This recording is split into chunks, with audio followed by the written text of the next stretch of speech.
Why are there fish in this isolated mountain lake? On a recent hike, I stumbled upon a stunning little alpine lake high up in the Rocky Mountains, and I saw something that completely caught me off guard. A fish.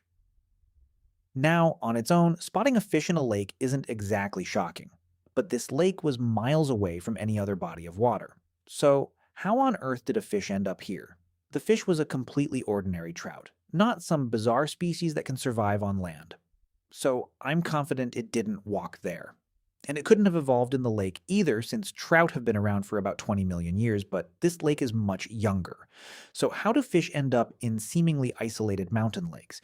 It turns out there are three main ways. First, during periods of heavy rain, normally isolated lakes can overflow and temporarily connect through streams. This lets fish and other aquatic life move between them. But the lake I visited sits at the very top.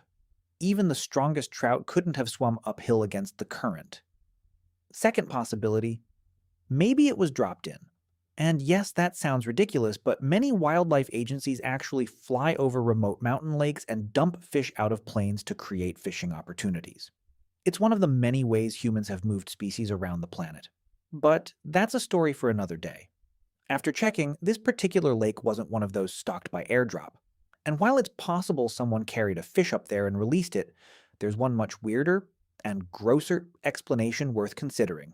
It arrived in poop, or at least it's a descendant of fish that did.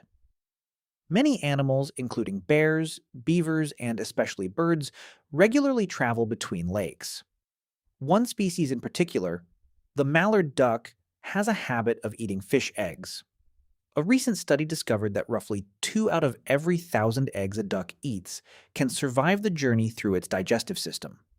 Since ducks can fly hundreds of miles between meals, they can unknowingly transport fish eggs to incredibly remote lakes.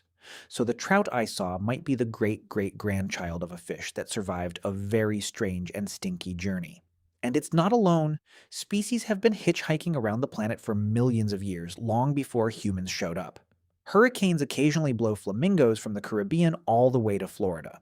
A piece of land that broke off from Africa drifted across the Atlantic and delivered the first monkeys to South America. There's even a wild theory that life on Earth arrived on a comet from another galaxy. Science isn't convinced by that last one. There's strong evidence the ingredients for life were already here.